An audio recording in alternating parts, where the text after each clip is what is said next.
الحمد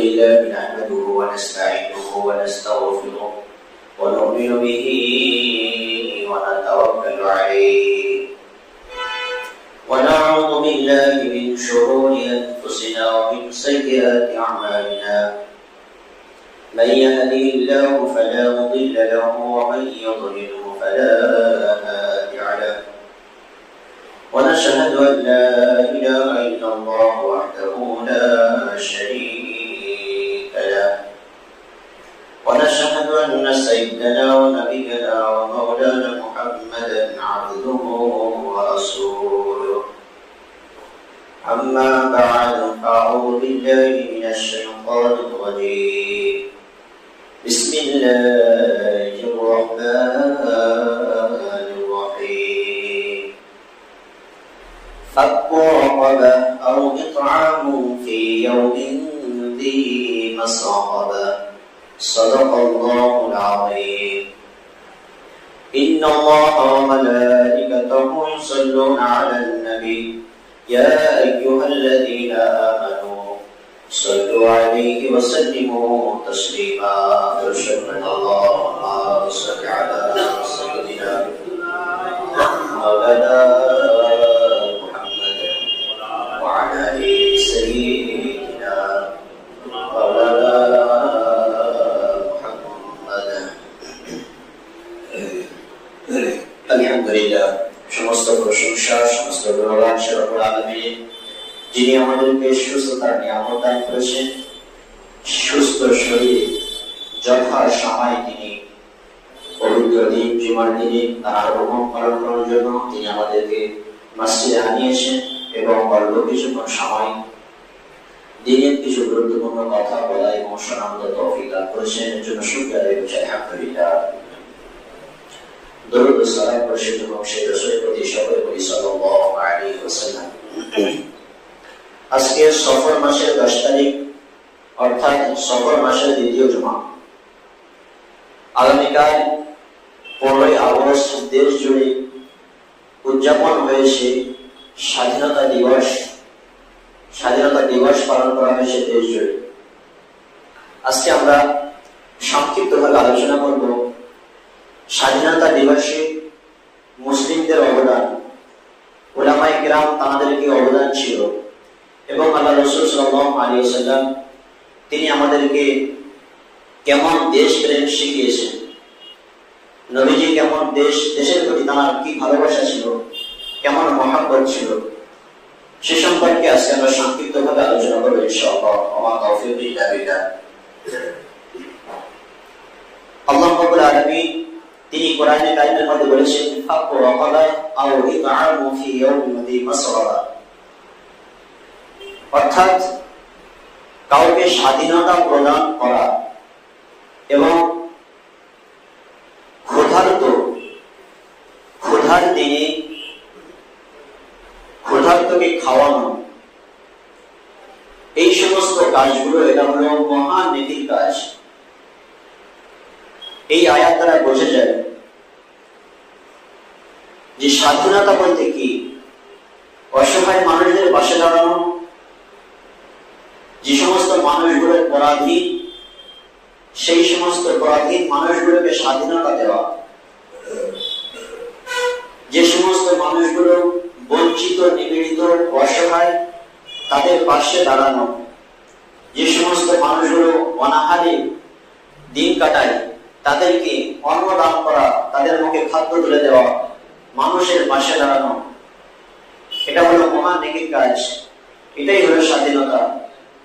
আল্লাহ রাব্বুল আলামিন এই বিষয়েও আমাদেরকে তিনি উদ্বুদ্ধ করেছেন। নবী করিম সাল্লাল্লাহু আলাইহি ওয়াসাল্লাম তিনি এই দেশকে ভালোবাসতেন। শুধু আমাদের নবী নয়, প্রত্যেক নবী আলাইহিস সালাম এবং প্রত্যেকটা মানুষ তার নিজের জন্মভূমি, নিজের এলাকা, নিজের দেশ, তার সঙ্গে একটা প্রাকৃতিক একটা মহাব্বত ভালোবাসা রয়েছে। এটা ধার্মিক নয়, প্রাকৃতিক ভাবে। এবং প্রত্যেক নবী আলাইহিস সালাম যুগে যুগে এক একটা দেশের জন্য, এক একটা এলাকার জন্য আল্লাহ রাব্বুল আলামিন নির্দিষ্ট করে তাদেরকে প্রেরণ করেছেন। যেমন হযরত ইউনূস আলাইহিস সালাম, তাকে আল্লাহ রাব্বুল আলামিন একটা এলাকার জন্য তাকে নিযুক্ত করে দিয়েছিলেন। সেই সমস্ত মানুষদেরকে আল্লাহ রাব্বুল আলামিনের দিকে ডাকা, সেই সমস্ত মানুষকে আল্লাহ রাব্বুল আলামিনের দাওয়াত দেওয়া, আল্লাহ রাব্বুল আলামিনের সঙ্গে জুড়ে দেওয়া। হযরত ইউনূস আলাইহিস সালাম তিনি যখন তার সেই এলাকার মানুষদেরকে তিনি দাওয়াত দিয়েছিলেন, তাওহীদের দাওয়াত দিয়েছিলেন, কালেমার দাওয়াত দিয়েছিলেন, কিন্তু নবী ইউনূস আলাইহিস সালামের কথা তারা যখন শুনল না, তার দাওয়াতকে তারা যখন প্রত্যাখ্যান করে দিল, হযরত ইউনূস আলাইহিস সালাম তিনি কি করেছিলেন? তিনি দুঃখ নিয়ে, কষ্ট নিয়ে দেশ ত্যাগ করেছিলেন, সেই এলাকা ত্যাগ করেছিলেন। কিন্তু আল্লাহ রাব্বুল আলামিন যেহেতু তিনি নির্দেশ দিয়েছিলেন, সেজন্য এই দেশ ত্যাগ করার কারণে হযরত ইউনূস আলাইহিস সালামকে আল্লাহ রাব্বুল আলামিন শাস্তি দিয়েছিলেন, তাকে মাছের পেটে থাকতে হয়েছিল। কারণ ছিল কি? আল্লাহ রাব্বুল আলামিনের নির্দেশ ছিল সেই দেশের মানুষকে দাওয়াত দেওয়া, ভালোর দিকে তাদেরকে ডাকা, আহ্বান করা। কিন্তু যখন ইউনূস আলাইহিস সালামের কথা যখন তারা শুনলো না, তিনি দুঃখ নিয়ে, কষ্ট নিয়ে সেই এলাকা ছেড়ে যখন চলে যাচ্ছিলেন, আল্লাহ রাব্বুল আলামিন তাকে শাস্তি দিয়েছিলেন। এবং কোরআনে কারিমের মধ্যে আল্লাহ রাব্বুল আলামিন বিভিন্ন জায়গায় তিনি একথাও বলেছেন যে তোমরা সেই মাছওয়ালা নবীর মতো হয়ো না। অর্থাৎ আল্লাহ রাব্বুল আলামিন নবী আলাইহিস সালাম তাদেরকে এক একটা এলাকা, এক একটা দেশের জন্য তিনি নিযুক্ত করে দেন। ঠিক তেমনি ভাবে আমাদের নবী হযরত মুহাম্মদ মুস্তাফা সাল্লাল্লাহু আলাইহি ওয়াসাল্লাম তিনি মক্কার বুকে জন্মগ্রহণ করেছিলেন। আমরা সকলেই জানি তার নবুয়তের আগ পর্যন্ত মক্কার মানুষ আমার আপনার নবীকে তারা উপাধি দিয়েছিল আল আমিন, সত্যবাদী। মক্কার মানুষ তাকে ভালোবাসতেন, মহব্বত করতেন। কিন্তু যখনই তিনি নবুয়ত প্রাপ্ত হয়েছেন, নবী হয়েছেন, যখনই দিনের দাওয়াত দিতে শুরু করেছেন, তখনই যে সমস্ত মানুষগুলো আল্লাহ রাসূল সাল্লাল্লাহু আলাইহি ওয়াসাল্লামকে তারা সত্যবাদী হিসেবে তারা সাক্ষ্য দিয়েছিল, উপাধি দিয়েছিল, তারাই আল্লাহ রাসূলের বিরোধী করতে শুরু করেছে। কি কারণে? দিনের দাওয়াত দেওয়ার কারণে। এমন ভাবে আল্লাহ রাসূল সাল্লাল্লাহু আলাইহি ওয়াসাল্লামের উপরে যেমন অত্যাচার চালাতে শুরু করেছিল, একটা সময়, একটা পর্যায়ে তিনি হিজরত করেছিলেন আল্লাহ রাব্বুল আলামিনের নির্দেশে। মক্কা ছেড়ে তিনি মদিনায় গিয়েছিলেন। একটা গুহার মধ্যে তিনি অবস্থান করেছিলেন, 2 দিন 3 রাত সেখানে তিনি ছিলেন। এরপরে তিনি যখন মক্কা ছেড়ে মদিনায় চলে যাবে, শেষবারের মতো নবীজি সাল্লাল্লাহু আলাইহি ওয়াসাল্লাম তার জন্মভূমি মক্কার দিকে তিনি তাকিয়ে একটা উঁচু পাহাড়ের উপরে, একটা উঁচু জায়গার উপরে তিনি উঠলেন। ওঠার পর তার জন্মভূমি মক্কার দিকে তিনি তাকিয়ে তাকিয়ে অঝর নয়নে তিনি কাঁদছেন। কেঁদে কেঁদে তিনি বলেছিলেন, ওহে আমার জন্মভূমি মক্কা, আমি তোমাকে বড়ই ভালোবাসি, আমি তোমাকে বড়ই ভালোবাসি। আজ যদি আমার উপরে অত্যাচার না হতো, আজ যদি আমি বাধ্য না হতাম, আজ যদি আমাকে বিতাড়িত না করা হতো, তাহলে আমি তোমাকে ছেড়ে কখনোই যেতাম না। বড় দুঃখ নিয়ে তিনি সেদিন অশ্রু ঝরা কণ্ঠে তিনি একথা মক্কার দিকে বারবার তাকিয়ে তাকিয়ে তিনি বলেছিলেন। এরপর তিনি যখন মক্কা ছেড়ে মদিনায় গিয়েছিলেন, মদিনায় যাওয়ার পর তিনি আল্লাহ রাব্বুল আলামিনের কাছে দোয়া চেয়েছিলেন যে আল্লাহ রাব্বুল আলামিন, আমার জন্মভূমিকে আমি যেমন ভালোবাসি, যেমন ভালোবাসতাম, যেমন মহব্বত করতাম, ঠিক তেমনি ভাবে মদিনার মহব্বত, ভালোবাসা তুমি আমার অন্তরের মধ্যে তুমি পয়দা করে দাও। এই দ্বারা বোঝা যায় যে আল্লাহ রাসূল সাল্লাল্লাহু আলাইহি ওয়াসাল্লাম তিনিও দেশকে কেমন ভালোবাসতেন, কেমন মহব্বত করতেন। নবী সাল্লাল্লাহু আলাইহি ওয়াসাল্লাম সে সময় কিবলা ছিল মসজিদুল আকসা, মসজিদুল আকসার দিকে গিয়ে নামাজ পড়া হতো। আল্লাহ রাসূল সাল্লাল্লাহু আলাইহি ওয়াসাল্লাম নিজের জন্মভূমির প্রতি এত ভালোবাসা, এত মহব্বত, তিনি নামাজ আদায় করছেন। নামাজরত অবস্থায় তিনি মনে মনে ভাবছেন যে আল্লাহ, আমার জন্মভূমি মক্কা, যে কাবা শরীফ, এই কাবা শরীফটা যদি আমার জন্য যদি কিবলা হয়ে যেত আমাদের জন্য, তাহলে আমি নবী বড় খুশি হয়ে যেতাম। মনে মনে কল্পনা করছি। আমরা সকলেই ঘটনা জানি, আল্লাহ রাব্বুল আলামিন নবীজির এই চাওয়াকে, এই পাওয়াকে তিনি প্রাধান্য দিয়েছিলেন। পরবর্তীতে কিবলা হয়েছিল কাবা শরীফ, যার দিকে ফিরে আমরা আজও নামাজ আদায় করি।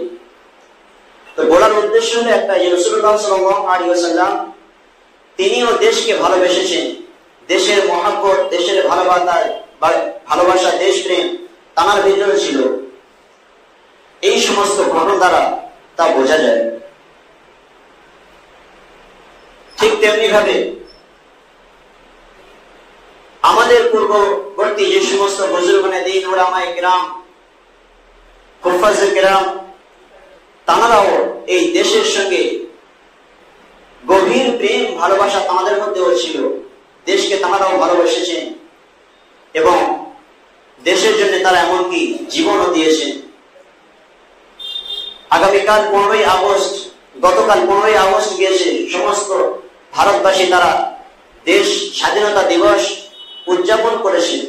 বড় দুঃখের সঙ্গে বলতে হয়, বর্তমান সময়ে আমাদের বাচ্চারা যারা স্কুলে পড়াশোনা করছে, আপনি যদি খোঁজ খবর নেন, প্রত্যেকটা জায়গায়, যে সমস্ত জায়গায় এই স্বাধীনতা দিবস উদযাপন করা হয়েছে, পালন করা হয়েছে, কিছু কিছু মানুষকে স্মরণ করে। ক্ষুদিরাম বসু, সুভাষচন্দ্র বসু, রবীন্দ্রনাথ ঠাকুর, এইরকম ভাবে কিছু কিছু মানুষই তাদেরকে স্মরণ করে স্বাধীনতা দিবস পালন করা হয়। শুধু তাই নয়, স্কুলে যে সমস্ত ইতিহাস বইগুলো পড়ানো হয়, আপনি সেগুলো খুলে দেখেন, এই সমস্ত মানুষদের কথা সেখানে আপনি পাবেন ইতিহাসের বইতে। অথচ সত্যিকার অর্থে এই ভারতবর্ষকে যারা স্বাধীন করেছিল, যারা স্বাধীন করার জন্য সর্বপ্রথমের সারিতে যারা ছিল, যারা নিজেদের জীবনগুলো কুরবান করেছিল এবং সবচেয়ে বেশি যাদের অবদান ছিল, সেই সমস্ত মানুষ, সেই সমস্ত মনীষীদের কথা কিন্তু ইতিহাসের পাতায় আপনি পাবেন না। মুসলমানদের এই কুরবানি, এই অবদানকে কিন্তু মুছে ফেলা হয়েছে, এই ইতিহাস আপনি পাবেন না। সেজন্য আমরা যদি এই সমস্ত বিষয়গুলো নিয়ে যদি আমরা আলোচনা না করি, মানুষকে যদি অবগত না করি, ভবিষ্যৎ প্রজন্ম, আমাদের ভবিষ্যতে যারা আসবে, আমাদের ছেলেপুলে, আমাদের নাতি পুতি, তারা কিন্তু এই বিষয়গুলো জানবে না।